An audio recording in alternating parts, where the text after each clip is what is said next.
Et oui, c'est parti, mesdames et messieurs. Bienvenue. Aujourd'hui, nous sommes le 1er novembre et c'est tout simplement le dernier, avant-dernier mois de l'année qui commence comme ça. Bienvenue, c'est Matin Bonheur, l'émission. Très heureux d'être en votre compagnie avec toute l'équipe. Tout est posé, tout est calé. Christelle Akoussa assure. Toutes les Amazones des opératrices de prise de vue sont là. Betty, Madame Dendane, tout le monde, tous les gars sûrs de la matinale, toute la confrérie est réunie pour vous proposer un rendez-vous qui va courir jusqu'à 7h30. Au sommaire de ce rendez-vous, on aura bien sûr notre thématique culture qui va s'articuler autour de la protection de nos données sur le net. Est-ce que nos fichiers, nos données sont en sécurité sur le net? Est-ce qu'on a un peu tout concernant Matin Bonheur, par exemple, sur le net? Est-ce qu'on a un peu de tout ça? On va en parler. Et puis, on va avoir nos rubriques que vous aimez, le JT Slamé. On aura bien sûr les caricatures d'Hilary. On aura aussi toutes les informations qui vont vous permettre de bien vous réveiller. Bon, je sais que c'est férié. Aujourd'hui, on va bien s'amuser, faire la fête à la maison et célébrer ce jour-là qui, vous le savez, c'est le jour de Toussaint. On salue toutes ces personnes-là qui nous regardent. L'image du jour, un ministre qui donne de sa personne. Regardez, le général Vagondo, oui, qui donne l'exemple. C'était dans le Tonkui. Il montre ce qu'un homme d'État, un homme politique doit montrer, donner l'exemple. Et on aime bien cette image-là parce que vraiment, c'est un exemple qu'il est en train de donner. Voilà. Et ça fait plaisir, on le salue. On salue cet exemple-là. C'est une image avec laquelle on a voulu commencer pour demander à tous ceux qui nous regardent, qui ont un poste de responsabilité, de donner l'exemple. Parce que quand on donne l'exemple, franchement, ça fait partie des bases d'un leadership qui gagne. Hein. Donner l'exemple. Alors, il ne reste plus que 60 jours pile pour que l'année finisse. Eh oui, 60 jours. On va croiser les doigts. On a une pensée ce matin, mesdames et messieurs, pour les chrétiens d'Algérie. Les chrétiens d'Algérie qui souffrent des affres, hein, de la non-reconnaissance de leurs églises, qui sont menacées de fermeture. Et puis aussi, on a une pensée en ce vendredi, jour saint pour les musulmans de Bayonne en France. Vous savez, là-bas, la mosquée qui a été attaquée. Toute l'équipe de Matin Bonheur se joint à moi pour être de tout cœur avec toutes ces personnes qui souffrent des affres d'un monde moderne qui est de plus en plus turbulent et difficultueux. Voilà, c'est parti. Dans quelques instants seulement, on aura l'info. Il est là, Mr. Friday, on place to be. Il est avec nous et avec lui, on va commencer. C'est parti!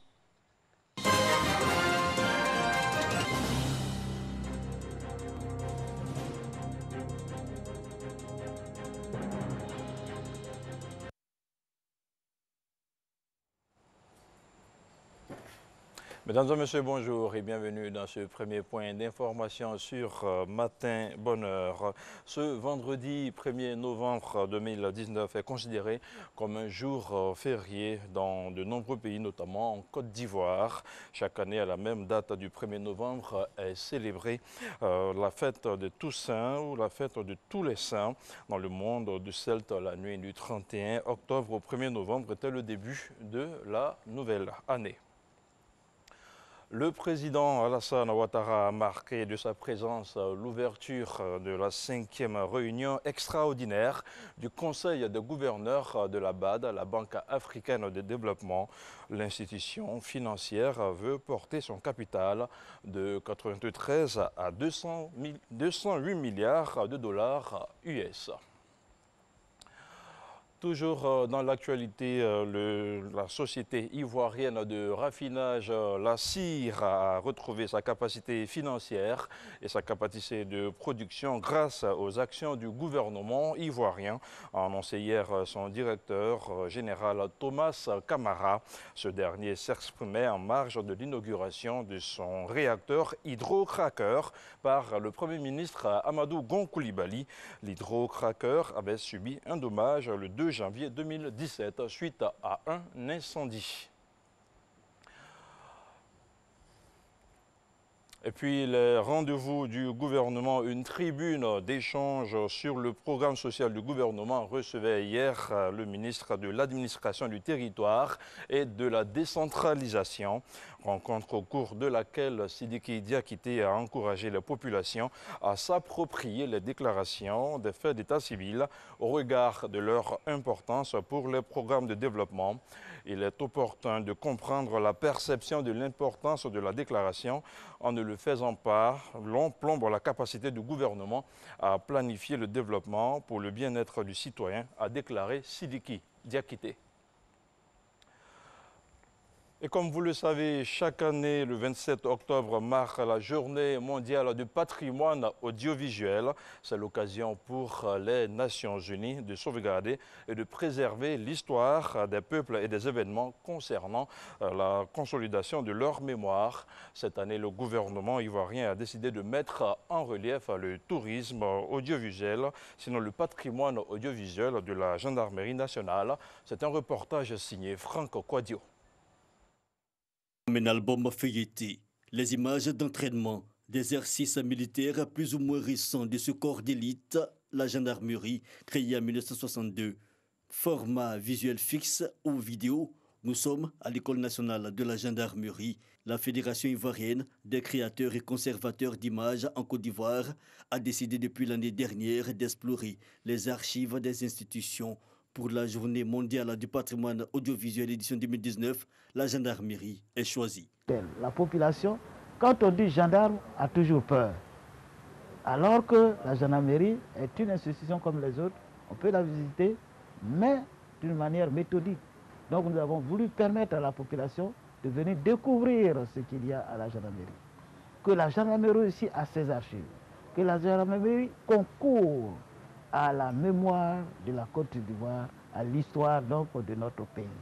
Élèves gendarmes, corps associés, presse et invités, tous parcourent les images, du moins celles bien conservées, car le défi aujourd'hui reconnu par les Nations Unies, c'est la conservation de nos archives. La préservation de ce type de documents qui nous permet de prendre la mesure de la pluralité du racisme est un élément essentiel de la mission de l'UNESCO.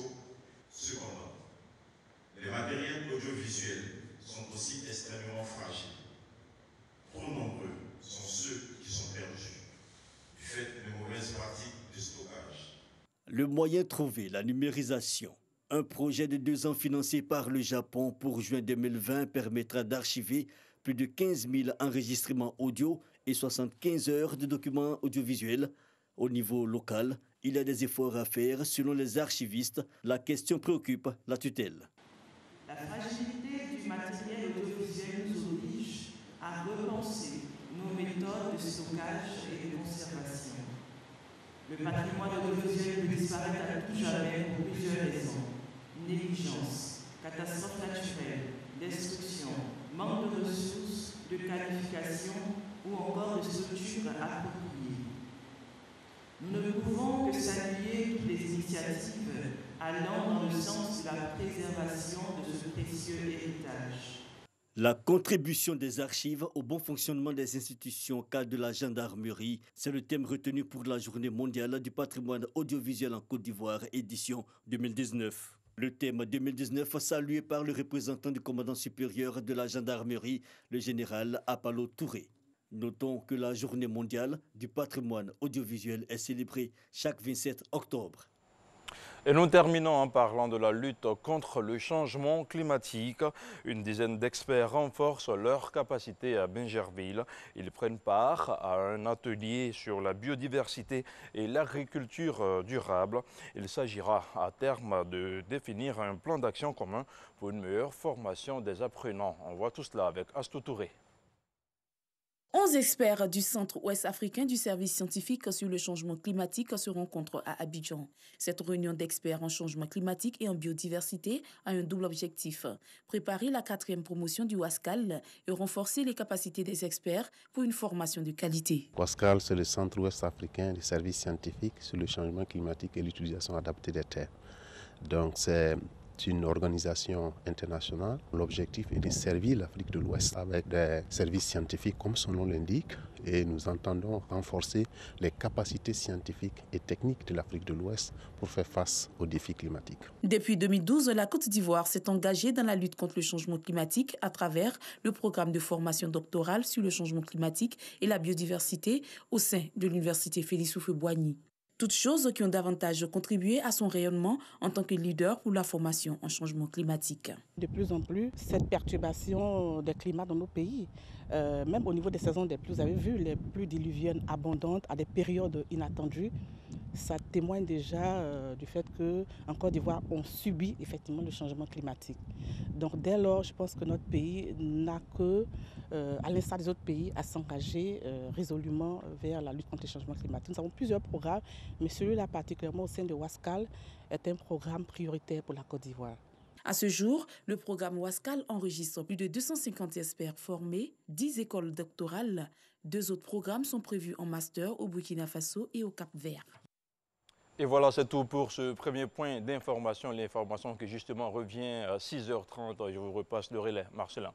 Merci, je prends le relais avec beaucoup de plaisir, très cher frère Abdou. Et on se retrouve à 6h30, comme vous l'avez si bien dit. Pas de revue de presse aujourd'hui, parce qu'il n'y a pas de parution, c'est un jour férié, mais notre revue de presse sera pour demain. Mais sinon, Renaud, Kevin est là à tout moment parce qu'il peut avoir un breaking news comme on l'a eu hier avec ces événements survenus à Bassam et du côté des 2 plateaux. On salue tous ceux qui nous regardent du côté de Béoumi et qui suivent Matin Bonheur avec beaucoup de plaisir et qu'il y a de l'ambiance là-bas à Béoumi. Si vous passez par Béoumi, saluez la population parce qu'il y a un festival très intéressant qui s'y déroule. C'est le Festival de la culture et des arts de Béoumi. Ils nous ont invités, mais bon, on va partir juste après la fin de cette émission. On va prendre la voiture avec Gerson Boussou qui est très actif là-bas de ce côté-ci. Merci également, salutations à Gaoussou Draman, notre assistant, à qui nous faisons un grand coucou, à qui nous adressons tous nos sentiments les plus précieux et souhaits de prompt rétablissement. Merci beaucoup d'être avec nous, mesdames et messieurs. On va passer par un détour incontournable de la matinale. On s'est informé, on s'est bien réveillé. Dieu merci. Maintenant, on va faire un peu de sport.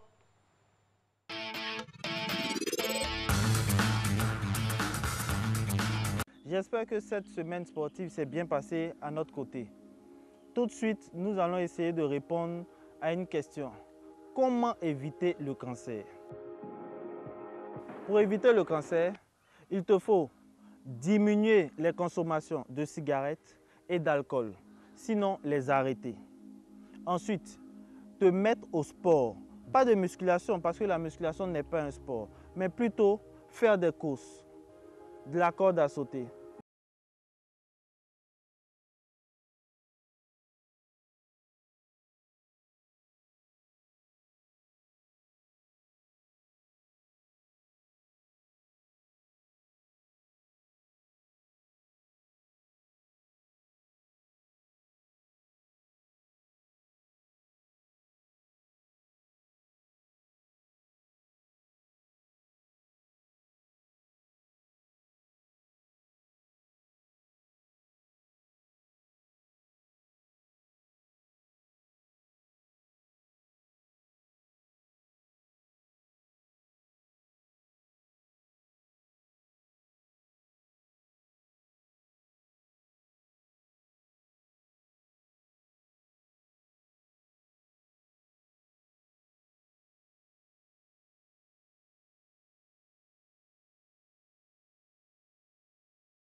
De lui permettre de redynamiser le système immunitaire pour ralentir la progression de ce mal-là.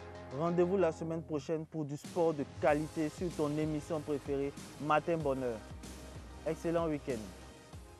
Voilà la pédagogie de mise dans le fitness. C'est vrai qu'il faut faire du sport, mais pour un but précis. Et là, avec le coach, on est vraiment dans la pédagogie, quoi.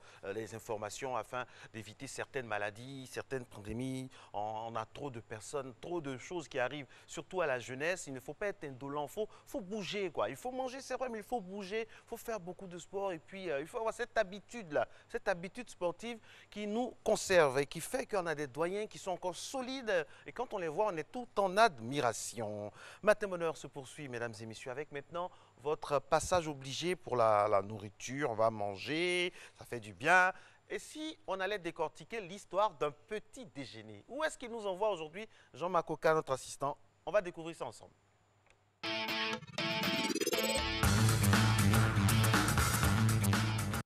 Alors, ceux qui sont... on va sourire parce que ce qui vient là, bon, tout le monde connaît et tout le monde aime. Vraiment, c'est ça qui nous rassemble. Un jour, on va faire un thème sur la manière dont la nourriture nous rassemble dans notre pays. Parce que chacun a déjà eu affaire à ça. Regardez, beignets de mil ou communément appelé womi. Voilà. Oh là là là là là. Madame Dendane sourit déjà. Elle connaît.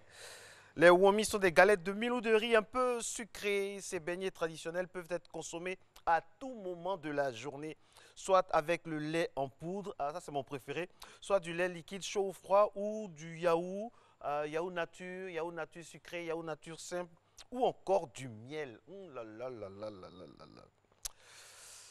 Ça fait du bien. Tout le monde aime le womi. La preuve, tout le monde aime le womi ici, tout le monde est calme comme ça et tout le monde a regardé l'élément. Christelle Akoussa aussi, souvent quand elle vient pour la réalisation, elle a un sac aussi rempli de womi, donc on mange ça entre deux pubs, quoi, entre deux éléments. Ça fait du bien, surtout dans la période du jeûne. Dieu seul sait que nos frères de confession, nos frères et sœurs de confession musulmane affectionnent ça parce que c'est bon pour la rupture. N'est-ce pas? N'est-ce pas, très cher frère? Ça fait du bien, hein? Allez, je salue toutes les vendeuses de womi, de Trècheville, d'Adjamé, surtout vers le Mirador. Là. Il y a une femme qui est là-bas, elle s'appelle Asita. Si vous passez, saluez-la, elle fait l'un des plus bons womi d'Afrique de l'Ouest. Merci d'être en notre compagnie. Ah oui, on a toutes les informations. Parce qu'en travaillant le matin, on est les premiers, donc on peut voir vraiment qui est qui dans la ville. C'est Matin Bonheur qui se poursuit ainsi avec la rubrique maintenant que vous aimez, que vous attendez, que vous avez plébiscité l'année dernière et l'année d'avant. Star au petit-déj. Je vous explique le concept ou je vous réexplique. Si vous êtes de passage en Côte d'Ivoire, devant votre poste récepteur, dans un hôtel ou quelque part, sachez que Star au petit-déj, il s'agit simplement pour un invité, une célébrité, d'aller vers le public, proximité, avec un petit déjeuner et puis créer la connexion, quoi. C'est la RTI qui organise la rencontre, c'est Matin Bonheur qui fait en sorte qu'il y ait de l'émotion et c'est la réalisation Christelle Akoussa qui permet que vous puissiez voir ça maintenant. Star au petit-déj, magnifique. C'était très magnifique. La preuve.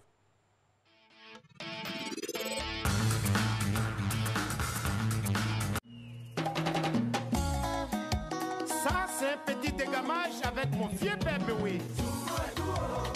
Mais qui a dit que c'est pas tout, il vous a plaqué. Bonjour les gars. Vous nous regardez, vous êtes réveillés matin là. Vous êtes à Matin Bonheur. Bon, moi aussi, c'est le commandant de la Morigang. Il n'y a pas chien, il n'y a pas chat, il n'y a pas deux commandants. Bon, on est ici, c'est Azito Palmeret. Il a demandé pourquoi Palmeret. La personne dit que c'est parce qu'il y a 4 palmiers devant les coups. On va aller surprendre Marie Prunel. On va aller déjeuner avec elle. Zégan, Duri, matin à Baga, Bokoto. Bon, ce qui est sûr, suivez-moi, on va aller la barataper, réveiller ça dans son sommeil. Manou Lélé, Flores Kofi, le Zouglou Sakou la flore, Magic System. Je suis Zouglou. Là, dans mes yeux comme ça, pour me réveiller même, c'est pas facile, hein. Marcelin, c'est comment sur le plateau là-bas? On s'en va déjeuner avec Marie Prunel. Manou Lélé, Flores Kofi, le Zouglou Sakou. Depuis le temps que je la connais, j'ai jamais compris son histoire avec Magnifique. Mais toutefois qu'elle voit un spectacle de Magnifique ou qu'elle entend parler de lui, elle est toujours surexcitée, admiration. J'ai jamais compris le truc. Donc, comme j'ai raté son anniversaire, je me suis dit, bon écoute, j'allais essayer de faire tout pour qu'elle puisse rencontrer un jour son artiste pour essayer de lui faire plaisir. Et puis bon, je me suis dit, bon, on va essayer. Puis bon, Dieu merci, j'ai pu rentrer en contact avec les personnes qu'il faut. Et puis j'espère que ça va lui faire plaisir. Je suis Zouglou, ça réussit à Tito. Je suis Zouglou, la gotape, Dali Kéké, ça réussit au Desiro. Je suis Zouglou, ça réussit. Ah ouais, je suis Zouglou, ça réussit la Gopolin. Je suis Zouglou, ça réussit. Niambé Issese, je suis Zouglou, ça réussit. Eric Patron, je suis Zouglou, ça réussit. Lui, il a tellement aimé le Zouglou qui s'appelle Aimé Zébier. Le chef du village, Ali Kassi, merci. Oh toi, tu te brises, hein? Ça réussit comme ça en Zouglou. Je suis Zouglou, ça réussit. Moussa Traoré, ton Zouglou n'a jamais trahi. Oh, c'est pas possible. Oh non, ne pleure pas, ne pleure pas. Ne pleure pas, oh là là. Non, ne pleure pas, ne pleure pas. Ne pleure pas, c'est... Non, aussi, ne pleure pas. C'est ton jour. C'est pour toi que je suis venu, hein. C'est pour toi que je suis venu. Je suis venu pour qu'on rigole ensemble, qu'on s'amuse. Ne pleure pas, s'il te plaît. S'il te plaît, oh là là.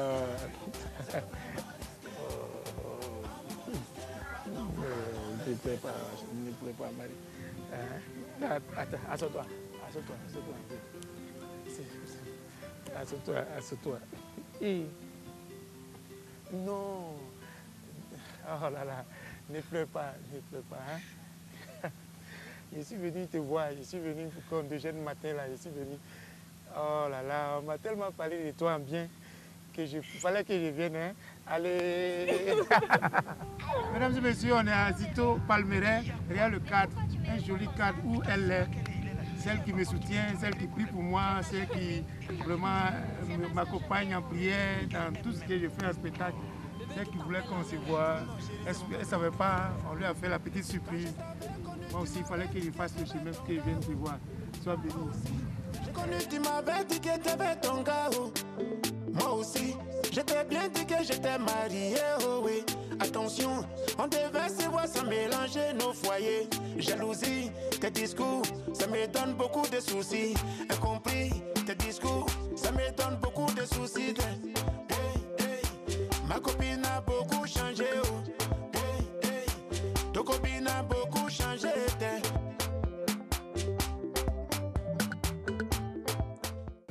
Matin là, tes yeux ne sont pas encore bien ouverts. Ouvre, regarde. On appelle ça à checker. Voilà son cousin à checker. Tu vois non? Voilà, c'est pas beau. Voilà, c'est pas Gary, hein. Ça c'est à checker supérieur, qualité supérieure. C'est vendu en pharmacie. Maintenant ça c'est pas les... C'est pas les poissons façon bizarre là. Voilà, poisson à sticker. C'est là. C'est fait à Zito ici et nage. Voilà. Bon, matin là aussi, vous qui nous regardez là, vos yako, à nous le goût, à vous les images. Matin bonheur, je suis Krangba chez elle. Voilà, elle s'appelle Marie Prunel. C'est toi qui framponne les trucs là, non? C'est toi qui as fait tout ça là? Ah, non, toi, ou bien tu as servi seulement? Yeah, pourquoi me fait là? Non, je sais faire. Ah, tu sais faire? Je fais bien même. Ah bon? Ah bon. Ma copine a beaucoup changé. Oh. Ton copine a beaucoup changé.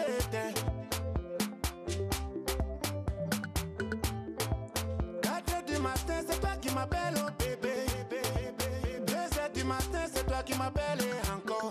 Les textos, les bécos, au resto, tu veux t'afficher. Les textos, les bécos, au resto, tu veux t'afficher. Hey, hey, pardon, faut pas gâter mon foyer. Oh. Hey, hey, bébé, faut pas gâter mon foyer. Pardon, faut pas gâter mon foyer. Je ne m'attendais pas à lui. C'est un ami qui m'a... J'étais fatiguée et il a insisté que je vienne. Parce que souvent, j'aime venir au plein air là quand j'ai rien à faire. Donc il a insisté que je vienne. Mais il disait rien de bon en fait. Bon, j'étais là juste... Quand je veux partir, il me dit non.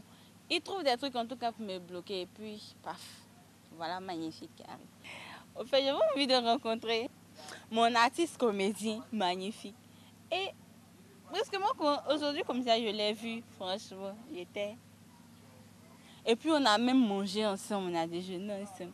Ça m'a vraiment fait plu. Et puis, je n'ai pas les mots. Je dis merci à Marcelin Govoy Merci à l'équipe de Matin Bonheur. Et j'espère que la rubrique de Star au petit déj va continuer. Merci. Bébé, il faut doser, oh, oh. En tout cas, tu dois changer, oh, oh. Épelle les mains, épelle les mains, épelle les mains, épelle les mains, épelle les mains, épelle les mains. Merci infiniment au nom de toute l'équipe de Matin Bonheur à notre très cher le Magnifique pour cette belle surprise en ce 1er novembre 2019. Aujourd'hui, nous célébrons la vie. Oui, parce qu'il faut célébrer la vie. La vie est plus forte que la mort. N'est-ce pas, mon père? Nous avons la chance d'avoir sur ce plateau notre invité actu, bien sûr, pour parler de la Toussaint. Le père Farma Messa Herman, il est vicaire à la paroisse Saint-Jacques des Deux Plateaux. Avec lui, nous allons parler du sens et de la portée de la Toussaint. Alors, première question, tout de suite, mon père, la Toussaint, ce n'est pas la fête des morts. C'est ça? Effectivement, la fête de la Toussaint, ce n'est pas la fête des morts, c'est la fête de tous les saints, c'est-à-dire tous ceux qui sont entrés dans la félicité éternelle de notre Seigneur Jésus-Christ, qui vivent dans cette intimité du Père, du Fils et du Saint-Esprit, tous ceux-là qui vivent dans le ciel. Donc aujourd'hui, en union avec l'Église universelle, nous célébrons la Jérusalem du ciel. Tous ceux-là qui ont fini leur pèlerinage sur la terre et qui bénéficient de ce qu'on appelle la vision béatifique, la joie de vivre dans cette proximité spirituelle avec notre Seigneur dans le ciel. Alors, est-ce qu'on peut faire un peu d'histoire? L'histoire, ça vient d'où? La Toussaint, ça vient d'où la situation historique de cette célébration? Bon, déjà, il faut savoir que dans la Rome antique, déjà avec les martyrs, les premiers martyrs que l'Église a connus, l'Église catholique a voulu célébrer dans un premier temps les martyrs et dans un second temps tous les saints de l'Église catholique. Et cette date même de la Toussaint a été déplacée au 13 mai 610 et nous avons vu que plus tard, cette fête est entrée dans les mœurs de l'Église catholique pour faire mémoire de tous ceux-là qui sont entrés dans la félicité éternelle. Voilà. Mais ce n'est pas un culte aux morts, hein? Ce n'est pas un culte aux morts, c'est différent du culte aux morts. Souvent, il y a une confusion qui se fait sur la fête de la Toussaint et le lendemain, la commémoration des fidèles défunts. Le 1er novembre, nous célébrons la Toussaint. Et le 2 novembre, nous faisons mémoire de tous ces fidèles-là qui sont encore en marche vers le ciel. Et on peut voir dans la pratique qu'aujourd'hui, tous les cimetières seront pris d'assaut. C'est vrai, c'est bon de rendre hommage à tous ceux qui nous ont précédés, mais c'est demain que l'Église priera effectivement pour tous ces défunts qui sont encore en marche vers le ciel. Ce n'est pas une célébration des morts, mais c'est juste une prière pour ceux qui sont partis? Une prière pour les morts, puisque vous savez que dans l'Église catholique, nous avons ce qu'on appelle les âmes du purgatoire, c'est-à-dire nos frères et sœurs qui sont morts dans la grâce de Dieu, dans l'intimité de Dieu, mais qui, imparfaitement purifiés, ont besoin encore de marcher sur ce chemin de la foi, de l'espérance et de la charité. Et demain, 2 novembre, nous allons prier spécialement pour tous nos défunts. Alors, quelle est l'attitude, ou quelles sont les attitudes qu'un chrétien catholique doit avoir à la Toussaint? Quel est le cheminement de comment il doit se comporter ce jour-là? À la Toussaint, les saints nous sont présentés effectivement comme modèle de vie. Et notre vocation universelle, c'est la vocation à la sainteté. Et dans l'exemple que les saints nous donnent, nous pouvons puiser des énergies spirituelles pour pouvoir conformer notre vie à celle du Christ. Et il faut savoir que les saints n'étaient pas des super-hommes, mais ce sont des hommes comme vous et moi qui, dans le quotidien de leur vie, se sont efforcés de passer par la porte étroite en s'imposant à eux-mêmes une discipline sévère, comme le dit Saint Paul, pour ne pas être disqualifiés, mais pour remporter un jour la couronne de gloire que le Seigneur lui-même réserve à ses fidèles serviteurs. Qui sont les saints africains? Parce qu'on a l'impression qu'il n'y en a pas, alors qu'il y en a. Si, il y a beaucoup de saints africains. Les martyrs de Lungada, Saint Chalouanga, Sainte Bakita, etc. Ils sont nombreux. Et il faut savoir qu'il y a des saints aussi inconnus. Nos grands-parents qui se sont efforcés de mener une vie conforme à la volonté de Dieu, mais sans pour autant affirmer réellement leur foi ou leur adhésion au Christ, qui ne connaissaient pas le Christ, mais qui dans le cœur desquels, comme le dit le Concile Vatican II dans Gaudium Spes, dans le cœur desquels agissait déjà de façon invisible l'Esprit Saint. Les hommes de bonne volonté. De bonne volonté, c'est ça. Alors, dans un monde déchiré par des guerres, par des coups d'État, par des tentatives de confiscation du pouvoir, par beaucoup de maux, est-ce qu'il y a encore des saints? Des saints à qui se vouer? Dans ce monde difficile, déchiré, avec le terrorisme à outrance, multiple, multiforme.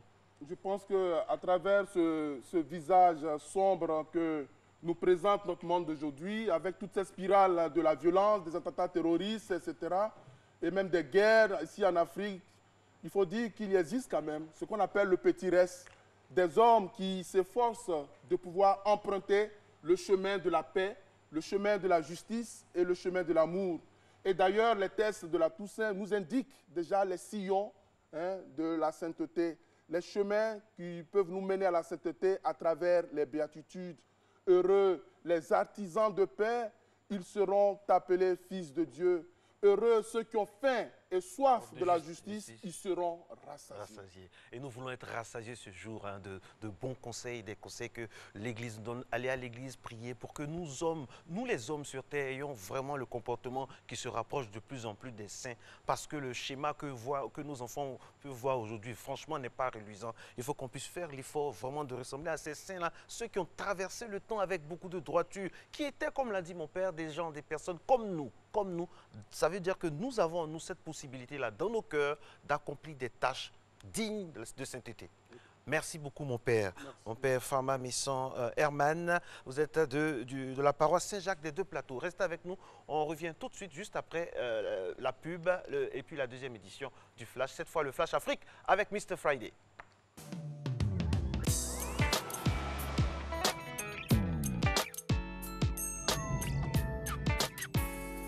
Flambeau de la musique urbaine en Côte d'Ivoire, Tour de Garde a su s'imposer dans toute l'Afrique francophone. Après de nombreux hits tels que Makassa, suivi d'une signature chez Sony Music Côte d'Ivoire, le duo propose son nouvel album avec la participation de nombreux artistes internationaux, notamment Aya Nakamura, Style Fresh ou encore Abou de Bang. À travers les 28 titres qui composent le double album Victory, Tour de Garde nous fait voyager dans son univers musical riche en sonorités. L'album Victory est disponible partout dès maintenant.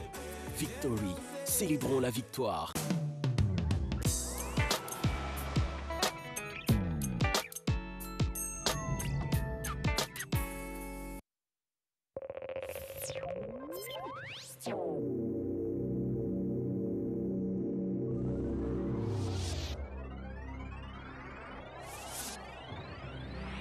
Le ministre de la Santé et de l'Hygiène publique informe l'ensemble des populations qu'en raison des travaux de sa réhabilitation, le CHU de Yopougon sera fermé à compter du 1er novembre 2019. Dr Aka Awele tient à rassurer les populations que pendant cette période, la continuité de l'offre de soins sera assurée par d'autres structures sanitaires. Pour plus d'informations sur les nouvelles structures d'accueil des services relocalisés, appelez le 143 ou consultez le www.santé.gouv.ci.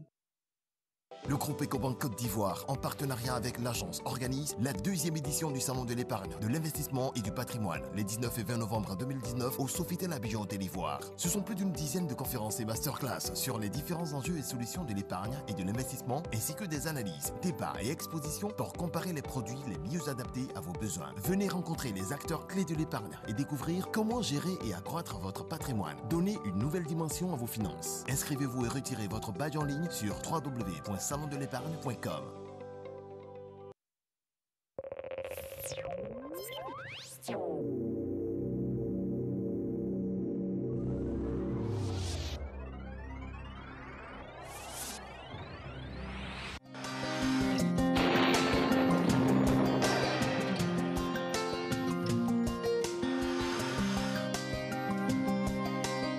MTN, everywhere you go. Mesdames et messieurs, bonjour. Pour cette matinée, le temps restera nuageux sur les parties ouest, sud-ouest et nord-ouest du pays avec des pluies parfois mêlées d'orages. Le sud-est sera également nuageux avec des risques de pluie faibles. Ailleurs, le temps sera généralement nuageux. Pour les températures de la matinée, on note 25 degrés, la maximale à Abidjan ainsi qu'à Diaké, 24 à Bandoukou ainsi que dans la région du Béké, 25 à Daloa ainsi qu'à Dimbokro, 24 dans la région du Gor ainsi que la région du Poro, 23 à Man, 23 à Odiéné, 24 à San Pedro ainsi qu'à Sassandra, 25 à Tabou et enfin 24 degrés à Yamsokro. L'après-midi, on aura une instabilité sur l'est, le centre et l'ouest du pays, ce qui favorisera la formation de cellules orageuses suivies de pluies. Des pluies orageuses seront également observées dans le sud-ouest. Le nord et le sud-est seront généralement nuageux. Pour les températures de l'après-midi, on a 31 degrés à Abidjan ainsi qu'à Adiaké, 33 à Bandoukou, 32 dans la région du Béké, 31 à Daloa, 33 à Dimbokro, 31 dans la région du Gor, 32 à Korogo, 29 à Man, 30 à Odiéné, 29 à San Pedro, Sassandra et Tabou et enfin 31 degrés à Yamsokro. Merci pour votre aimable attention. Nous vous souhaitons de passer une très belle journée.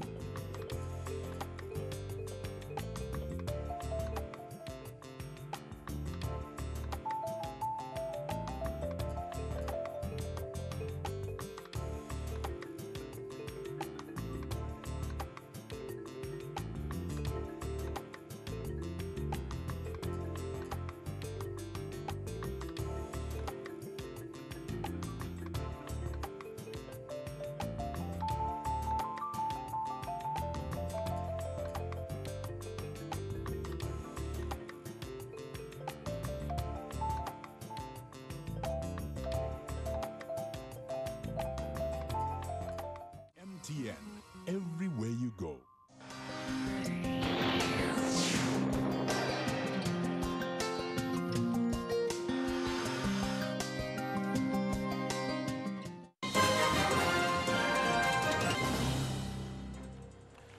Retour de l'information au cœur de la matinale. Une semaine après le sommet Russie-Afrique de Sochi, le professeur Alpha Condé est arrivé à Conakry en provenance de la France. Le président guinéen a eu droit à un bain de foule. Une population liesse de 45 000 personnes selon le camp présidentiel, organisateur de ce retour en grande pompe. Un retour au pays en grande pompe et en plein débat sur la réforme de la Constitution. Et alors que l'opposition soupçonne le président Alpha Condé de lorgner sur un troisième mandat en 2020. En Algérie, après le report du verdict attendu mardi dernier de 6 détenus arrêtés pour port du drapeau berbère, c'est au tour de celui de 5 autres arrêtés pour le même motif et qui devrait être prononcé hier jeudi avant d'être lui aussi reporté. Un report qui provoque la colère des avocats des détenus contre le mouvement de grève des magistrats mis en cause dans ce nouveau renvoi. À Mogadiscio, en Somalie, les habitants sont régulièrement victimes d'attentats terroristes, des attaques perpétrées par le groupe Al-Shabaab. Et pourtant, la vie continue. La diaspora de retour dans le pays tente de créer de nouveaux lieux de vie. Je vous invite à découvrir ce reportage à Mogadiscio qui porte sur le restaurant flottant de la capitale. Les jeunes jouent au foot sur la plage du Lido à Mogadiscio. D'autres se retrouvent entre amis pour chanter et manger ensemble dans un parc. Malgré le conflit incessant dans la capitale, les Somaliens cherchent des endroits calmes pour se détendre. Abdulkadir Ibrahim est entrepreneur. En 1974, il se réfugie en Italie pour fuir le conflit. Mais après 10 ans à l'étranger, il décide de revenir au pays pour créer des entreprises. Puis un jour, il a eu l'idée d'ouvrir un restaurant sur un bateau. Quand j'ai vu dans les pays développés qu'il y avait des bateaux avec des bars dessus sur les plages touristiques, je me suis dit que ça serait une super idée de créer un restaurant flottant ici aussi. Particularité du lieu, les clients doivent commander leur repas 2 jours à l'avance, le temps de le préparer car le bateau est trop petit pour une cuisine. Plusieurs restaurants ont vu le jour sur la plage du Lido depuis que le groupe terroriste Al-Shabaab a été chassé de la ville par les soldats de l'Union africaine en 2011 et de nombreux Somaliens sont revenus au pays. Fadoumo vit en Angleterre, elle est venue rendre visite à sa famille pour les vacances. Elle découvre le lieu pour la première fois. C'est super comme endroit et on voit que le pays se développe. Comme vous pouvez le voir, nous passons beaucoup de temps sur le bateau et sur nos belles plages.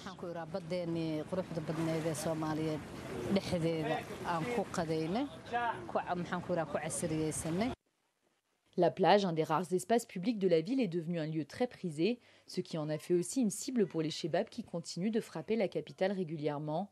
En 2016, l'attaque contre un restaurant du front de mer a fait 19 morts. Des endroits comme ce restaurant flottant redonnent espoir aux habitants. Mogadiscio est une ville résiliente, où les bâtiments détruits par les attentats suicides sont vite reconstruits. La jeunesse n'a peur de rien et vit en paix.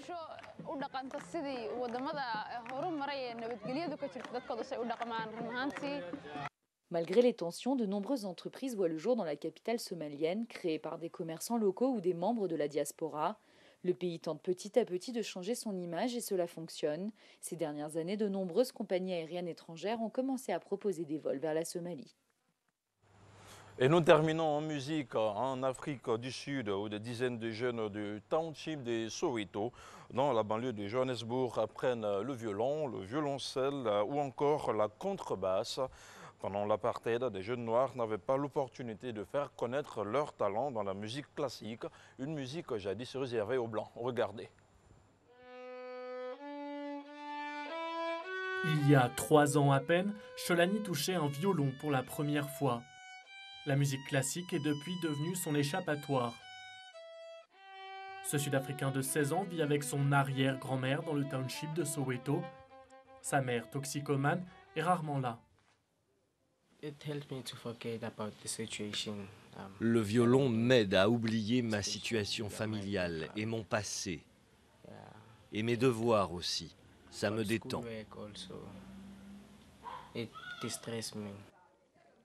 5 fois par semaine, il va à Bousqued, une école de musique qui a ouvert ses portes à la fin de l'apartheid, en plein cœur de Soweto. La fondatrice, c'est elle, Rosemary Nalden. Pour cette altiste anglaise de 75 ans, la musique ne sert pas qu'à sortir les jeunes de la rue. Régulièrement, elle tombe sur des virtuoses comme Sholani. J'ai sorti un violon, je lui ai collé sous le menton et j'ai vu presque immédiatement que ça tenait parfaitement. Il est très doué et il a une grande musicalité. Pendant l'apartheid, la musique classique était principalement réservée aux Blancs. Depuis plus de 20 ans, Rosemary s'emploie à corriger cette injustice avec toujours beaucoup d'exigences.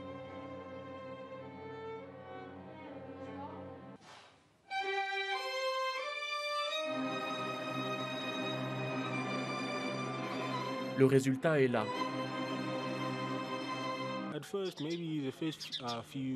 Au début, pendant les premières années, on pourrait la trouver très stricte, mais plus le temps passe et plus on comprend ce qu'elle veut faire et que c'est le seul moyen d'y arriver.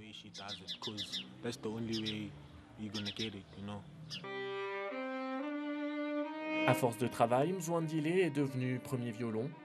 Son rêve désormais, intégré un conservatoire à l'étranger, bien loin de Soweto. Et voilà qui met fin à cette deuxième tranche d'information au cœur de Matin Bonheur. L'information revient à 7 h. Merci Abdou. Merci. On avait pas un peu faim, on a faim, hein? Ah ouais? Ouais, avouez. Non, moi j'ai pas faim. Non, Abdou, on en dirait, dites la vérité. Non, on a j'ai faim. pas faim. Vous n'avez pas faim? Non, j'ai Ok. pas faim. Si j'ai voir la nourriture ici, ne venez pas. Hein. Merci Abdou. À 7 h, à 6h58 exactement, on va parler de l'actualité mondiale. D'accord. Vous avez des nouvelles du Cameroun? Du Cameroun, non, Bafoussam? mais on sait que le nombre de morts s'évalue à près de 50 personnes. Aïe, aïe, aïe. C'était à 42, c'est à 50 maintenant. Voilà. De tout cœur avec nos Environ. frères et sœurs du côté Bafoussam. du Cameroun et surtout de la région de Bafoussam où, vous le savez, il y a eu cet éboulement là, qui a causé la mort d'une 50aine de personnes. On est de tout cœur avec vous, hein, la famille du Cameroun. Allez, on est de tout cœur également avec tous ceux qui célèbrent ce jour, hein, la Toussaint. Et nous avons le plaisir d'avoir sur ce plateau le père Pharma Messa Herman, vicaire à la paroisse Saint-Jacques des Deux Plateaux, avec qui nous évoquions vraiment cette sainteté-là qui sommeille en chacun de nous. Il suffit juste d'avoir certaines attitudes, certaines aptitudes pour l'atteindre, n'est-ce pas? Oui, effectivement, comme je l'ai dit tantôt, les saints nous sont présentés comme des modèles de vie. Et chacun peut s'inspirer de la vie d'un saint pour tracer lui-même la route qu'il doit suivre pour atteindre cette sainteté. Dans vos études théologiques, quel est le saint qui vous a, entre guillemets, le plus impressionné? Bon, le saint qui m'a le plus impressionné, c'est le pape Jean-Paul II, qui, dans une simplicité, dans une humilité, a essayé autant que faire se peut de conduire l'Église. Très charismatique. Très charismatique.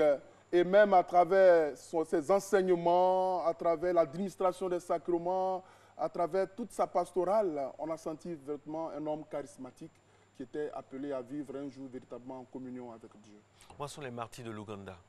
Si. Pour situer le contexte, ce n'était pas évident aussi. Ce n'était pas évident, ça faisait partie du témoignage de la foi. Et comme j'ai donné un peu l'historique de façon rapide, l'historique de la fête de la Toussaint, avec les persécutions que l'Église a connues dès les premiers siècles, on a vite eu recours à la célébration de ces martyrs-là, ceux qui, par leur sang, ont témoigné de la présence et de la puissance du Christ. Et aujourd'hui, en célébrant tous les saints, nous voulons célébrer cette communion qu'il y a entre l'Église militante, c'est-à-dire tous les baptisés qui sont en marche, vers l'Église triomphante, l'Église du ciel. Et d'ailleurs, demain, nous allons continuer cette communion-là avec les défunts, c'est-à-dire l'Église souffrante. Ceux-là qui sont sûrs d'entrer un jour dans le royaume des cieux, mais qui souffrent un temps de purification, un temps de purgatoire, pour pouvoir voir véritablement la face de notre Seigneur Jésus. Et puis on a une pensée ce matin également pour les chrétiens d'Algérie. En 2019, ce n'est pas évident d'être chrétien dans ce monde parce qu'il y a beaucoup de persécutions, il y a beaucoup de choses, il y a beaucoup de freins. On a une pensée pour les chrétiens d'Algérie. Oui, tous ces chrétiens d'Algérie, spécialement ces coptes, sont convoqués de façon spéciale au rendez-vous du sang versé, au pied de la croix du Christ. Et en ce jour, toute la prière de l'Église universelle converge vers eux pour que le Seigneur lui-même les fortifie et les sanctifie. Alors, comment retrouver la force? Parce que c'est vrai que, bon, les habitudes dans la vie dure, hein, on a assimilé la fête du premier, la Toussaint à la fête des personnes qui sont parties. Bon, c'est pas un crime aussi de penser à quelqu'un qui est parti. C'est pas parce qu'on pense à une maman ou un papa qui est parti qu'on célèbre forcément les morts. C'est humain, on était attaché à ceux qui sont partis. Donc, il faut avoir aussi des âmes spirituelles pour supporter, par exemple, surmonter la perte d'un proche. C'est très important, c'est ce qu'on appelle la solidarité. Et humainement parlant, nous sommes pris par un élan d'affection, d'attention et surtout d'accompagnement. Parce que nous savons que les liens d'affection que nous tissons sur la terre ne sont pas détruits par la mort, mais au contraire continuent autrement. Et nous, en tant que chrétiens, catholiques, la plus belle affection que nous puissions apporter à nos défunts, c'est de leur assurer notre prière. Les plus belles couronnes de fleurs que nous allons les déposer sur les tombes cet après-midi ou même demain, la plus belle couronne de fleurs, c'est le sacrifice de l'Eucharistie. Est-ce qu'un chrétien a le droit de fêter Halloween? C'était le débat hier avec moi et mes enfants. Halloween, c'est chrétien ou pas? C'était la fête de Halloween, c'est pas chrétien. Okay. Même en France, etc., vous voyez que la fête d'Halloween a pris de l'ampleur même en France. Okay. Et hier, on nous a présenté un peu cette fête-là, donc je pense que c'est pas chrétien. Halloween, c'est pas chrétien. Ça, c'est clair, ça vient de vous. Merci beaucoup à vous, le père Farma Messa Herman. On salue tous les chrétiens d'obédience catholique et tous les chrétiens du monde entier qui nous regardent ce matin. Et on a une pensée, on le redit encore, pour les chrétiens d'Algérie et tous ces chrétiens qui souffrent des affres, des violences dans le monde. Allez, on va rester maintenant dans la spirale de la purification, de la prière et avec cet élément-là qui nous montre à travers un micro-rue comment surmonter la perte d'un proche.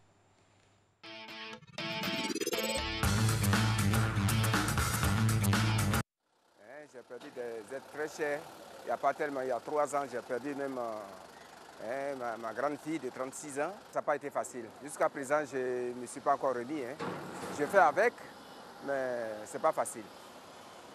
Je vais au cimetière, je nettoie la tombe, je mets des fleurs et tout ça. Au moins, pour que les choses, son carré reste toujours propre. Il n'est pas facile de surmonter la perte d'un être cher parce que ça reste toujours en nous. Et de temps en temps, ça nous remonte, ça nous revient. Et bon, on est un peu attristé, et on fait avec, c'est la vie, quoi.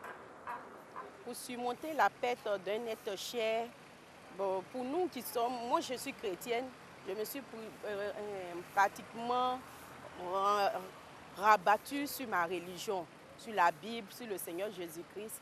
Et je suis arrivée à surmonter la perte de cet homme cher-là. Bon, moi particulièrement, je n'attends pas la fête de Toussaint pour penser à ceux que j'ai perdus, où j'ai eu vraiment mal. Donc moi, ça se fait tout le temps. Chaque jour, j'y pense. Bon, dans les moments où j'ai besoin de la personne que j'ai perdue, j'y pense. Je n'attends pas forcément la fête de Toussaint. Voilà. Bon, moi, j'ai perdu ma maman. Hein. Ça m'a touché beaucoup.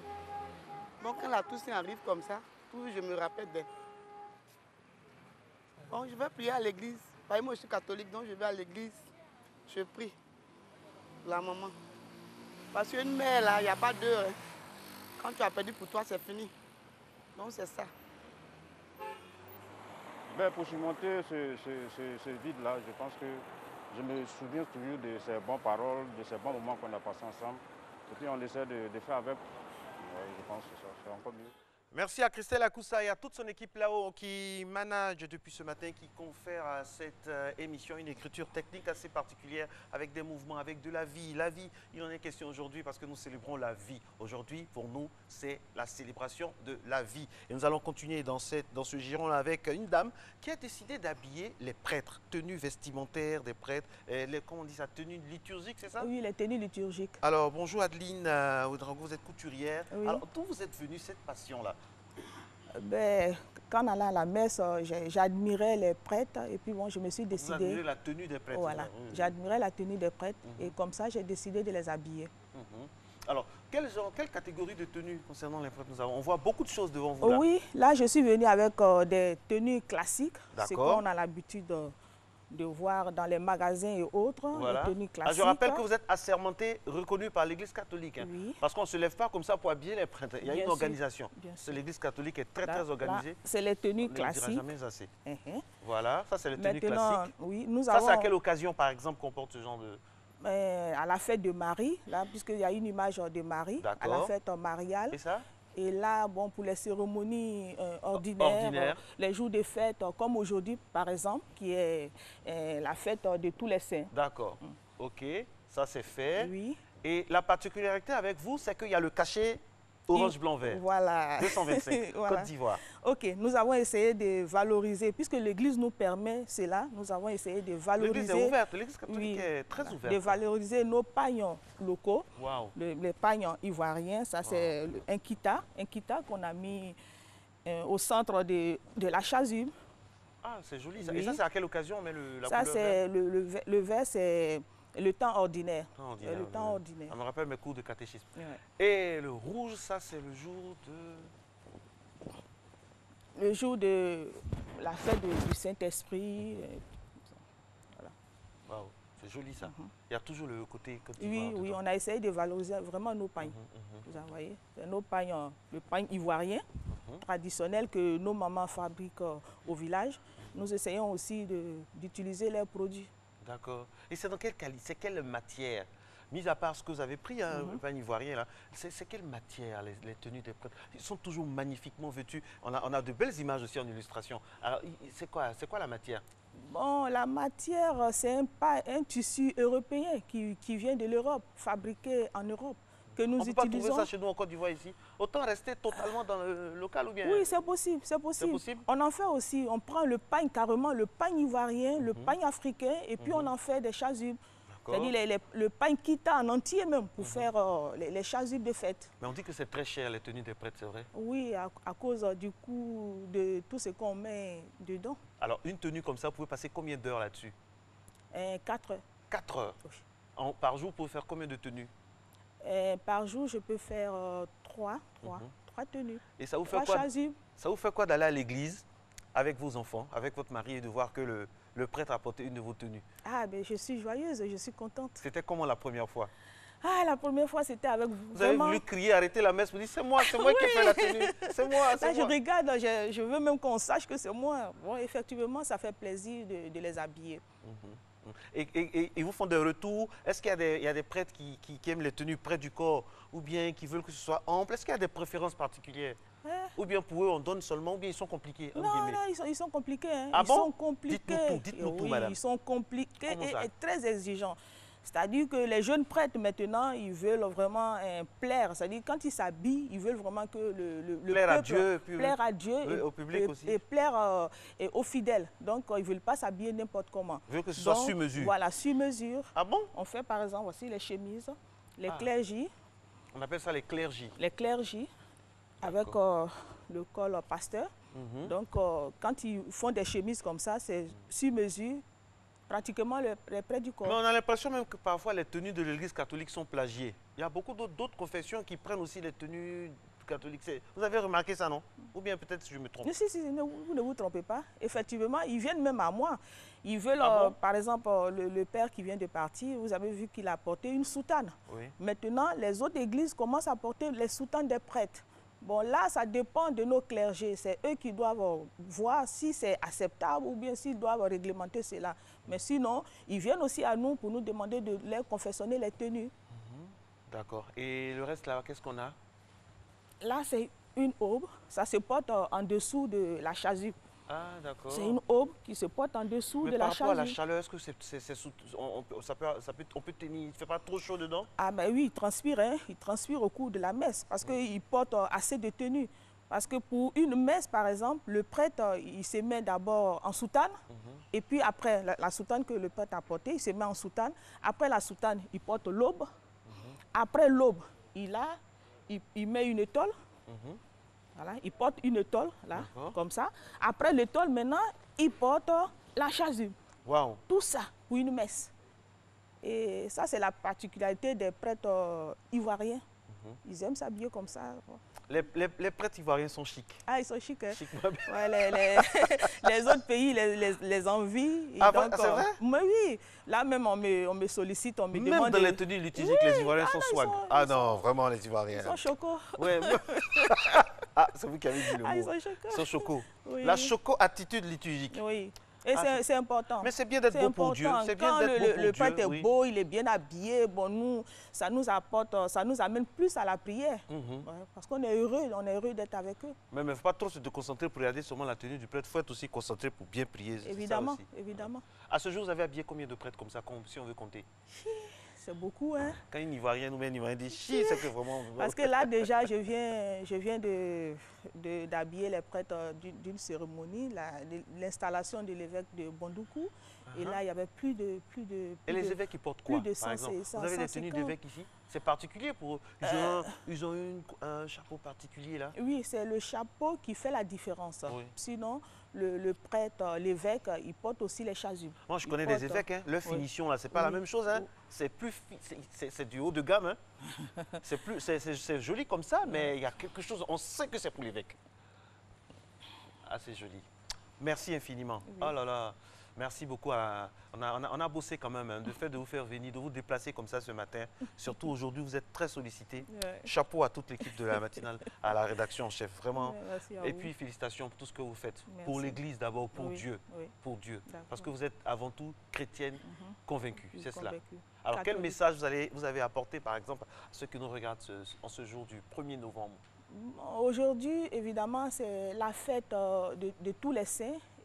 C'est la fête de nous tous, donc soyons joyeux, soyons heureux et n'oublions pas surtout de penser aussi à nos parents décédés. Okay, d'accord. Et vous avez comme objectif d'agrandir votre affaire, c'est ça? Oui, c'est mon souhait. C'est mon souhait. Je vais agrandir ce que j'ai commencé, envahir même le territoire ivoirien et sortir même de l'extérieur. Vous avez combien de personnes qui travaillent avec vous? Actuellement, j'ai 7 personnes qui travaillent avec moi. 7 personnes? 7 personnes. Et vous voulez arriver à combien? Allô? Vous voulez arriver à combien de personnes pour être opérationnel? Si vous avez des commandes d'église du Tchad, du Burkina Faso, du Bénin, ça vous arrive d'ailleurs, ça, souvent? Oui, oui. Vous avez des commandes de l'extérieur? Oui. Quand les prêtres ils viennent en Côte d'Ivoire, comme ils ont entendu parler de moi... Christelle Akoussa, est-ce que vous pouvez nous passer cette magnifique tenue-là? Voilà, regardez. Ça, c'est Côte d'Ivoire, ça. Voilà, c'est ce que je disais. Voilà, ça, on peut porter ça au Ghana. Le pain kita. Au Ghana, on peut porter ça au Ghana, au Togo, même au Bénin, partout, quoi. Ça fait... Imaginez des chrétiens catholiques du Mexique qui voient ça, par exemple, sur un prêtre. Ça fait joli, quoi. C'est la couleur, la vie africaine et vraiment une forme d'inculturation, quoi, comme on dit. C'est ça. Et l'Église nous permet cela. Et l'Église permet ça. Parce que l'Église catholique est très ouverte. Très ouverte. Elle est très ouverte. C'est une Église qui est très organisée. De tout ce que nous faisons. Et tout le monde fait comme l'Église catholique, même dans les tenues, de plus en plus. De plus en plus, les gens copient. Quand ils viennent vous voir, ceux qui ne sont pas catholiques, pour les tenues, qu'est-ce que vous leur dites? D'aller voir déjà l'Église catholique pour certifier ou bien Bon, là, je ne peux pas trop me prononcer. Je pense que l'Église doit s'organiser pour cela. Parce que si moi, je refuse de les habiller, ils vont ailleurs. Ils vont ailleurs et puis ils sont toujours habillés. Est-ce qu'au nom de l'argent, on doit accepter de dénaturer la chose aussi, c'est ça? Bon, quand ils viennent, ils disent que c'est au nom de Dieu qu'ils veulent être aussi bien habillés comme les prêtres catholiques. Ils veulent... Bon, voilà, je ne sais pas. D'accord. Je rappelle, madame, vous êtes Adeline Ouedraogo, vous êtes couturière. Et ça fait combien de temps que vous êtes couturière? Ça fait plus des prêtres, hein. Ça fait plus de 10 ans. 10 ans. Est-ce que ça paye bien? Oui. Ce sont de bons payeurs? Oui, c'est des bons payeurs.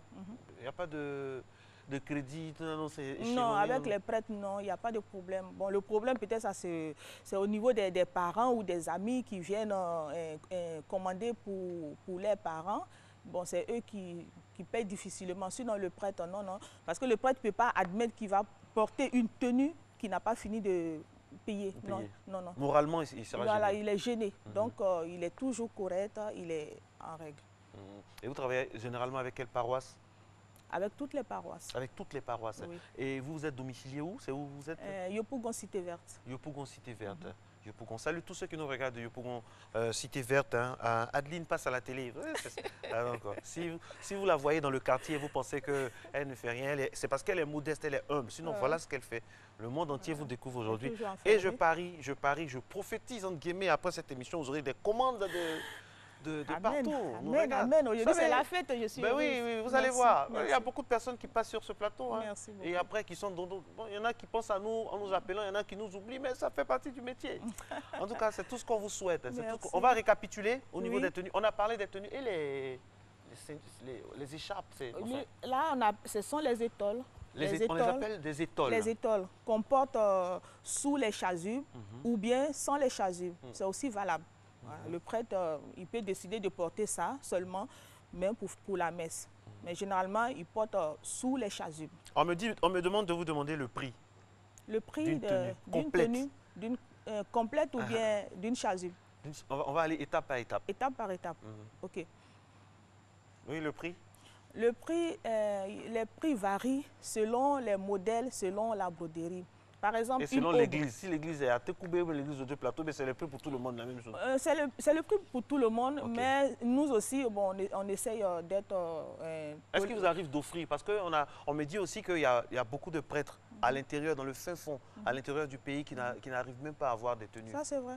Et c'est ce que je fais à mon ONG, puisque j'ai une ONG. Ah, c'est super ça. Et ça s'appelle comment? ONG Monde Luisant. ONG Monde Luisant. Et vous offrez des tenues? Oui. Ah, c'est super ça. On va à l'intérieur parce qu'effectivement, quand vous arrivez dans les zones assez reculées, il y a des prêtres vraiment, il y a des paroisses où ils n'ont pas des tenues liturgiques neuves. Souvent, c'est délavé, c'est déchiré. Une fois, on est allé à Koko Djouba, c'est derrière Séguéla. J'étais avec Monseigneur Lesoutier, que je salue respectueusement. Oui, Monseigneur. Et on a vu que franchement, c'était pas évident. Les gens qui font des messes même sous des bananiers pratiquement. Non, les gens sont courageux. Et les tenues sont dans un état, on se dit qu'après il faut la laver, tout ça, c'est pas évident. Et votre ONG parcourt comme ça tout le pays, c'est ça? Bon, on essaye. On a commencé et on essaie, on voudrait vraiment aider sérieusement. Merci infiniment, Madame Adeline. Le prix, oui. Terminé. Ils attendent ça. Je donne une fourchette. Mon téléphone veut exploser. Je donne une fourchette. Les tenues, par exemple, les chasubles, c'est chez moi, c'est de 60 000 à 250 000. Ah bon? Oui. Ensuite? Maintenant, il y a les aubes. Les aubes, c'est de 35, les aubes brodées, de 35 à 50 000. Et quand ce n'est pas brodé, c'est 25 000. Là, comme ça, c'est 20 000. C'est-à-dire, il y en a pour tous les prix. Et ça dure, hein, ça dure, c'est bien. Ça se lave comment? Ça se lave de préférence au pressing, mais sinon, ça peut se laver à l'eau. Ça peut se laver à l'eau. Quel degré? Température normale? Normale. Température normale. Avec le savon ordinaire. Ok. Voilà, Matin Bonheur vous a donné un coup vestimentaire liturgique ce matin. Merci d'être resté avec elle, avec Adeline Ouedraogo. Chapeau, bonne continuation, bon courage pour tout ce que vous faites. Matin Bonheur, le rendez-vous de l'information. Dans un instant, nous serons avec notre spécialiste de la caricature, Hilary, qui nous dira un peu ce qui rythme l'actualité de son point de vue. Et puis également le JT Slamé avec l'homme qu'on appelle Capégique. On se retrouve juste après ça.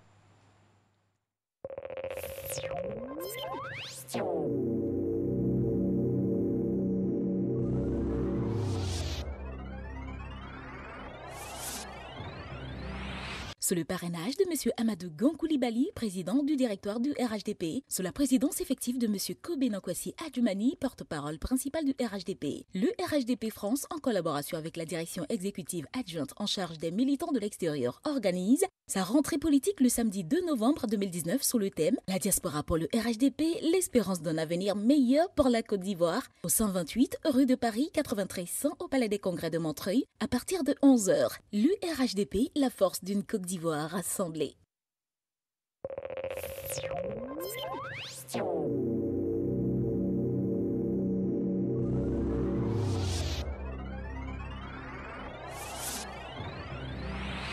Vivez de belles émotions avec la RTI et profitez de l'offre spéciale Rentrée audiovisuelle 2020 avec des remises allant jusqu'à 30% sur tous les produits publicitaires du groupe RTI. RTI 1, RTI 2, Fréquence 2, Radio Côte d'Ivoire, RTI Boaké et tous nos supports digitaux jusqu'au 5 janvier 2020. Annonceurs, agences de communication, ne manquez pas cette opportunité exceptionnelle d'accroître votre visibilité et celle de vos clients. Contactez vite RTI Publicité au 22 40 12 65. RTI Publicité, la régie proche des annonceurs.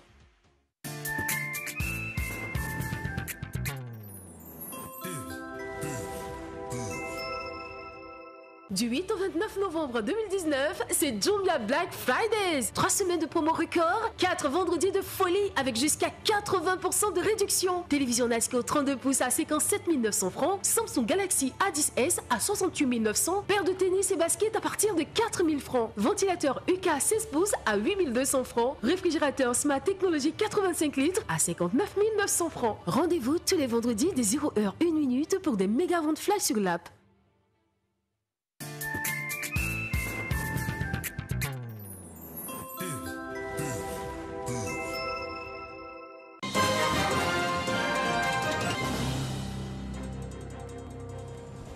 Bienvenue dans la dernière ligne droite de l'information au cœur de matin. Bonne heure aux États-Unis. La Chambre des représentants a approuvé hier jeudi l'enquête en vue d'une procédure de destitution contre Donald Trump, la propulsant dans une nouvelle phase publique. La majorité démocrate a adopté cette résolution par 232 voix favorables contre 196 voix. Les élus se conformant largement aux consignes de leur parti. Les parlementaires démocrates tentent de démontrer que Donald Trump a fait pression sur Kiev pour obtenir de quoi salir l'ancien président, sinon l'ancien vice-président démocrate Joe Biden, bien placé pour l'affronter lors de l'élection de 2020. Et puis Donald Trump a dénoncé hier soir dans un tweet la plus grande chasse aux sorcières de l'histoire américaine, juste après le vote de la Chambre des représentants approuvant l'enquête en vue de sa destitution. C'est inique, anticonstitutionnel et fondamentalement anti-américain, a de son côté commenté la Maison-Blanche dans un communiqué. Toujours aux États-Unis, un élevage est évacué dans la vallée du Simi au nord-ouest de Los Angeles alors qu'un nouvel incendie baptisé Easy Fire progresse rapidement en raison de vents violents. Et puis 97 km de roches dans les eaux thaïlandaises se dressent entre Pékin et le contrôle total de Mekong, un fleuve puissant qui alimente des millions de personnes alors qu'il s'écoule du plateau tibétain vers le sud à travers 5 pays avant de se jeter dans la mer de Chine du Sud.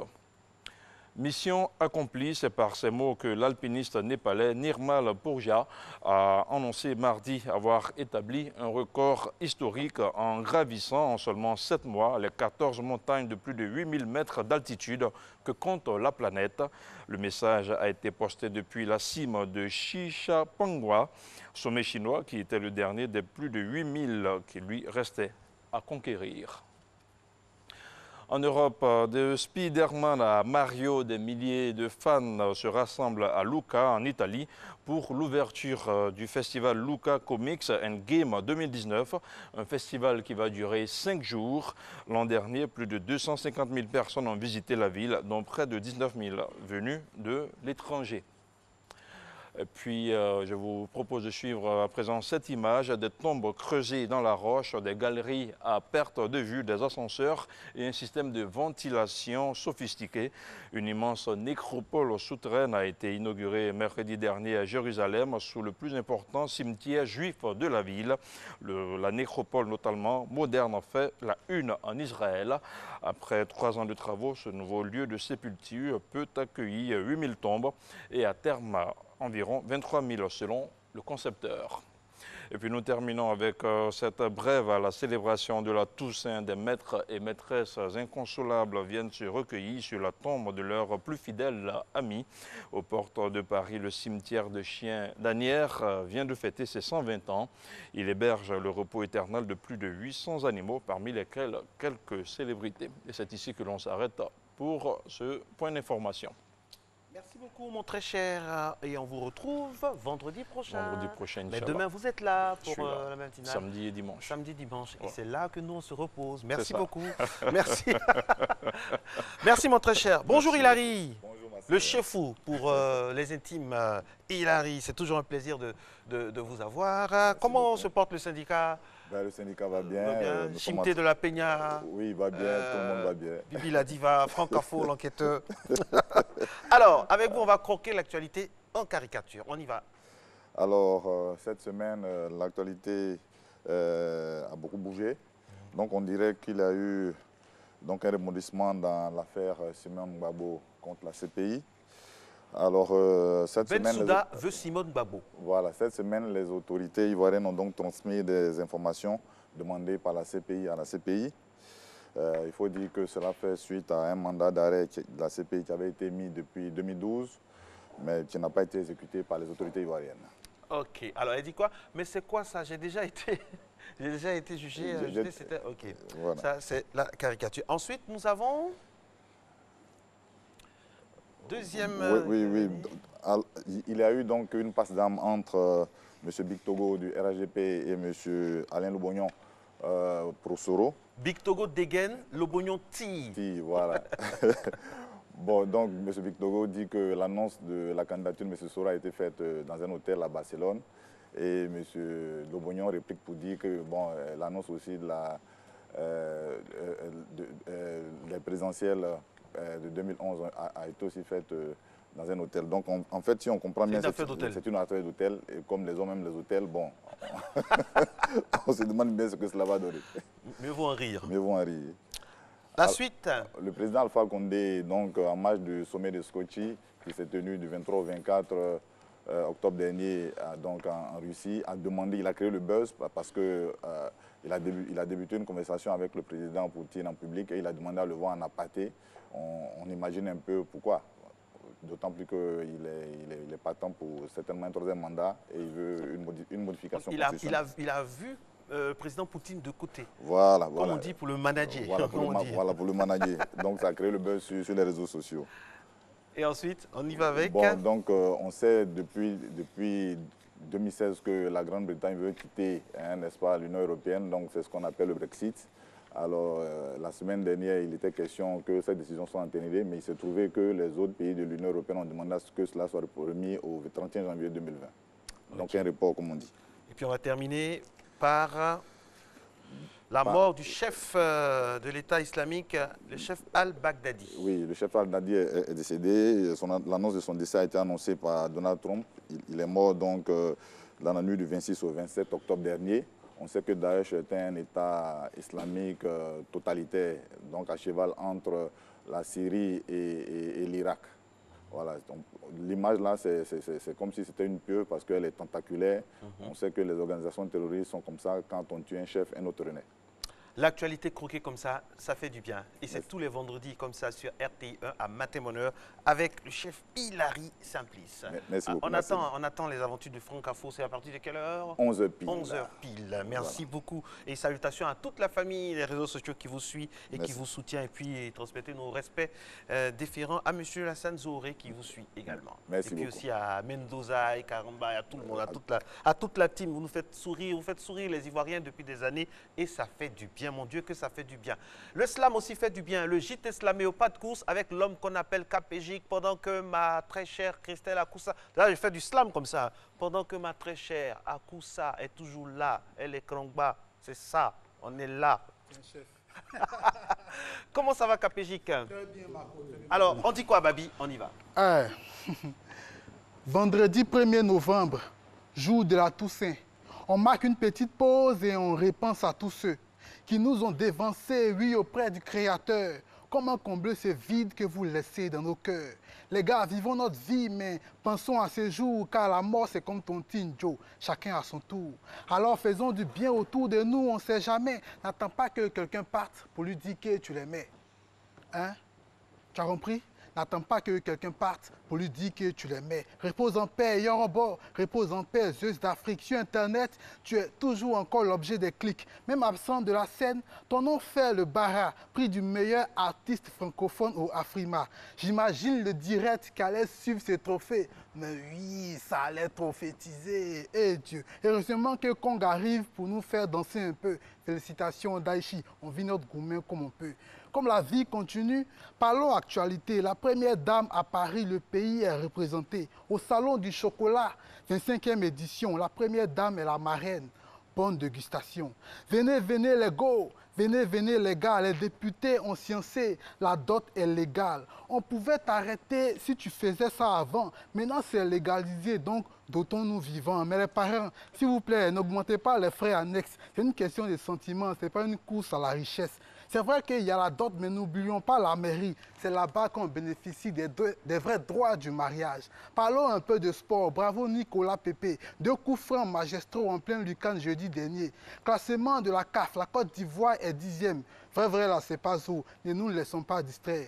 Les grands défis arrivent. Kamso, on te regarde. Gervinho est trop en forme. Faut sciencer pour le Jaguar. En novembre, il y a Niger et Éthiopie sur notre route éliminatoire à Cannes 2021 au Cameroun. En parlant du Cameroun, triste nouvelle, les amis. Un glissement de terrain fait plusieurs morts pendant la nuit. Sans compter ceux qui sont encore portés disparus.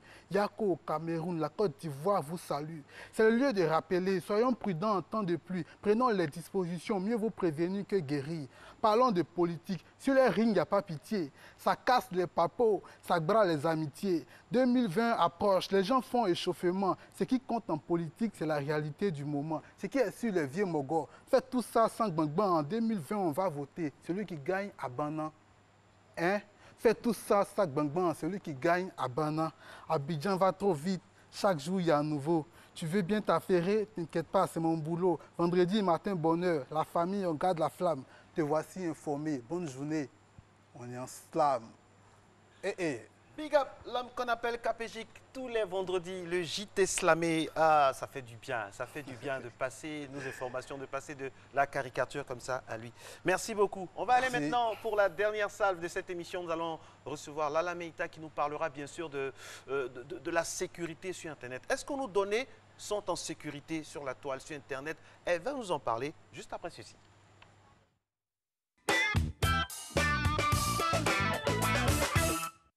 Nos reporters sont partis donc vous poser des questions.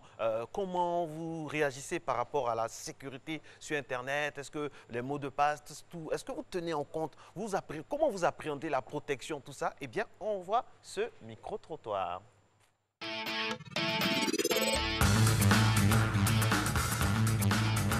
Pour éviter aussi les arnaques, souvent quand je mets en activité sur le net, il y a des profils qu'on ne connaît pas apparemment, qui vous invitent ou bien qui like aussi vos archives.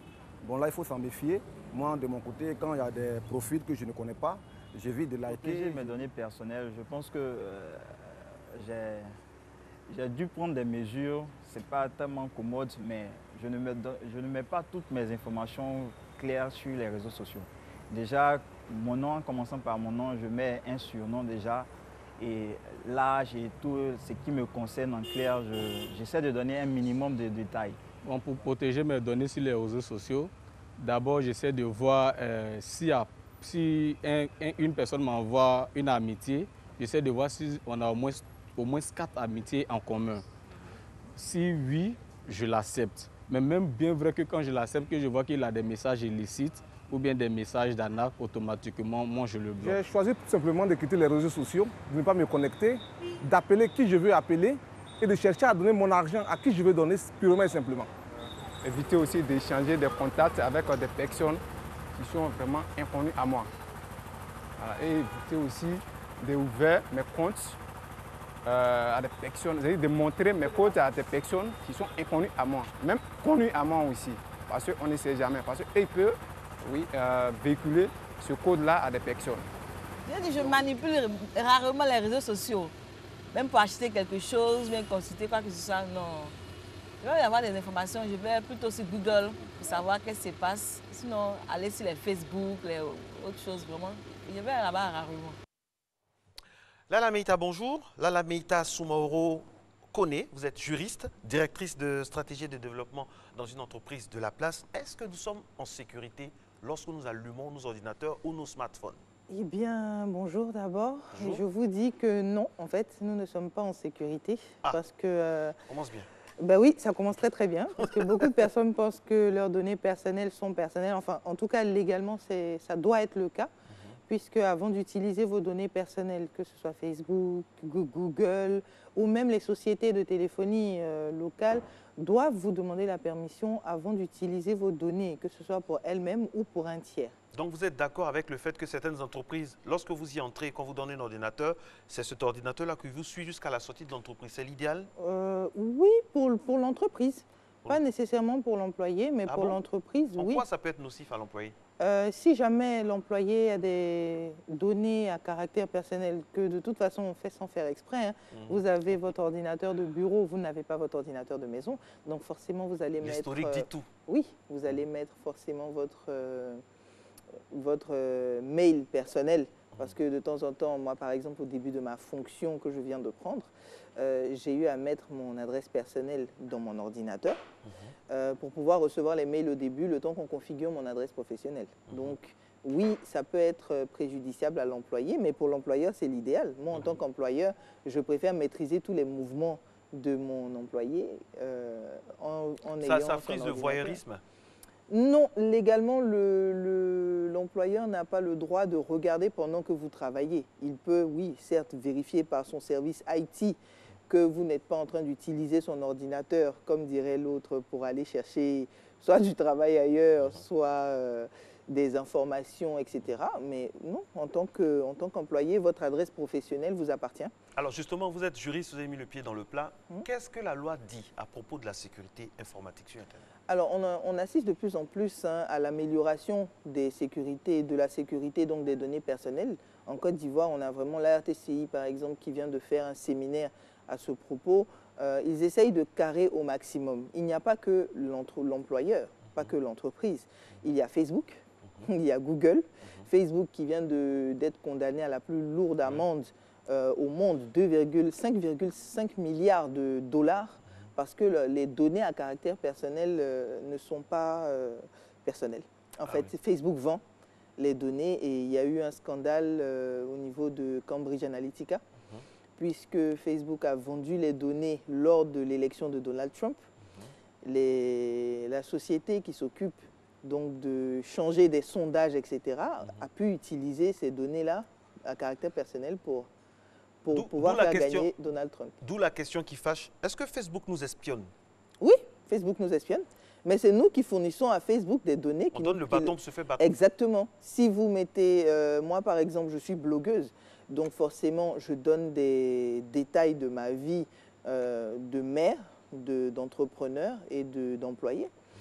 Forcément, oui, je donne le bâton à Facebook pour me battre parce que je dis à Facebook que je suis mère, que j'ai 2 enfants, que je suis mariée, que j'habite là, que je travaille là, que j'aime que j'aime ça. D'ailleurs, quand vous aimez des pages, que vous aimez des activités, etc. sur Facebook, que vous vous abonnez à des événements, etc., vous êtes en train de tracer votre profil. Personnalité. Exactement. Et c'est ce qui permet à Facebook de vendre de la publicité, puisque la publicité est ciblée. Nous sommes des cobayes, entre guillemets? Oui, de très bons cobayes même. Ah bon? Oui. Alors, comment faire pour ne pas tomber dans ce piège-là au quotidien? Eh bien, en fait, c'est un piège qui, de toute façon, existe. Aujourd'hui, c'est sur les réseaux sociaux, mais ça a toujours existé. Quand vous arrivez quelque part, vous remplissez une fiche de renseignement. Quand vous devez avoir une nouvelle puce téléphonique, vous remplissez aussi, vous donnez votre carte d'identité. En fait, on est tracé depuis la naissance. Donc aujourd'hui, j'ai entendu récemment depuis la sage-femme qui vous a attendu la main pour vous sortir. Puisqu'on fait un certificat.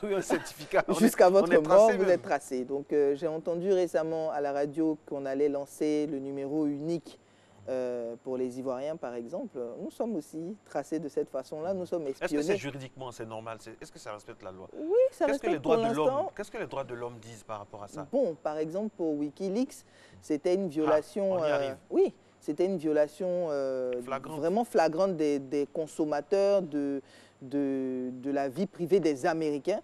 Et il y en a un qui a trouvé que ça en était trop. Et il a décidé donc de faire fuiter volontairement les informations que ces mêmes personnalités, que ces mêmes entités gardent privées pour elles. Il a décidé de faire fuiter pour que tout le monde sache. Puisque vous nous espionnez, il vaut mieux que tout le monde soit au courant de ce que vous regardez. Le rapport peut être établi, mais est-ce qu'en Côte d'Ivoire, on est sur écoute? Ça, je ne sais pas. Il faudrait qu'on le dise officiellement, mais sinon, je pense qu'il y a des entités ici qui sont peut-être chargées de surveiller les personnalités, mais pas toute la Côte d'Ivoire. Est-ce qu'on profite de Facebook en Côte d'Ivoire pour tracer ou traquer les gens? Oui, ça peut arriver. Si vous donnez de quoi vous faire traquer, oui, effectivement. Aujourd'hui, il y a tellement de groupes Facebook que bonjour, vous êtes dans un groupe, présentez-vous, c'est une obligation. Donc vous êtes obligé de poster votre photo, le nom de vos parents, vos origines, tout ça. Il y a exact, oui, il y a un groupe qui vient de naître, oui. Est-ce que c'est pas dangereux, ça? Bon, écoutez, ça dépend. Moi, par exemple, je donne des informations comme ça à des gens. Bon. De toute façon, on rencontre plein de gens qu'on ne connaît pas tous les jours, avec qui on a des rapports sexuels, des enfants, des mariages. Oui, donc on ne les connaît pas aussi. Tous les jours des enfants, Non, pas tous les jours des enfants. Quelle activité? Non, je ne dirais pas ça comme ça, mais je dirais que de toute façon, on ne connaît pas quelqu'un avant de le connaître. Donc ce sera pareil, mais sur les réseaux sociaux, c'est vrai qu'on est plus exposé à des personnes plus dangereuses et qui arrivent à se couvrir plus facilement. Une personne dangereuse, vous ne savez pas qu'elle l'est sur Facebook. Peut-être que dans la vie réelle, vous pouvez avoir des informations sur une personne en demandant est-ce que tu connais telle, est-ce que telle famille, etc. Ça, c'était le cas avant. Beaucoup d'espionnage, on me fait dire, beaucoup d'espionnage sur les réseaux sociaux. Il faut être prudent, faites attention. C'est pas tout qu'on dit. Voilà, c'est pas tout qu'on dit. C'est pas tout qu'on expose. C'est pas tout qu'on expose aussi. Oui, il faut vraiment choisir. Témoignage et on se retrouve juste après. J'ai été victime d'arnaques sur les réseaux sociaux, notamment sur Facebook, où l'arnaqueur envoyait un message ciblé à tous mes contacts que j'étais vraiment en détresse, que j'avais besoin d'aide. Et malheureusement, il y a certains de mes contacts qui ont été arnaqués de la sorte. Pour remédier à cela, j'ai dû fermer ce compte rapidement et créer un autre compte. Et le nouveau compte que j'ai créé, je ne partage plus mes vues à tout le monde. Dans les paramètres de confidentialité, je ne partage plus mes vues à tout le monde et je n'accepte pas d'invitation quand je ne connais pas la personne. C'est ce qu'il faut faire? Bien, pour quelqu'un qui n'est pas une personnalité publique, ça peut aider. Quand on est une personnalité publique, c'est très difficile de refuser les invitations, les sollicitations. C'est un peu comme vous. Si vous marchez dans la rue, que les gens veulent vous saluer et que même si vous êtes fatigué, vous êtes obligé de répondre à la sollicitation. Sinon, on vous trouve désagréable, pédant, etc. Et sur les réseaux sociaux, ça part très vite dans tous les sens. Donc, une personne, effectivement, qui a une vie normale, rangée, n'a pas accepté d'invitation de personnes qu'elle ne connaît pas. Elle n'a pas à diffuser d'informations sur son lieu de résidence, où ses enfants vont à l'école. Vraiment, non. Non. Alors, vous êtes directrice de la stratégie et du développement. Quel conseil vous pourriez donner à un homme public qui veut faire de la politique par rapport à sa communication pour ne pas que ça se retourne contre lui? Cas pratique. Alors, cas pratique, oui, parce que j'ai géré aussi la communication d'hommes politiques et ça continue de personnalités publiques. En fait, tout ce qu'il faut faire, c'est avoir une équipe. Avoir une équipe communication qui s'occupe donc de gérer les bons et les bad buzz. Oui. Et la communication en général, c'est-à-dire que jusqu'à l'écriture des discours, tout doit être fait de telle façon qu'on ne surfe pas sur une mauvaise vague. Par exemple, donner un point de vue sur une affaire qui n'est pas encore établie officiellement, avec les points de vue de tous les protagonistes, c'est un danger.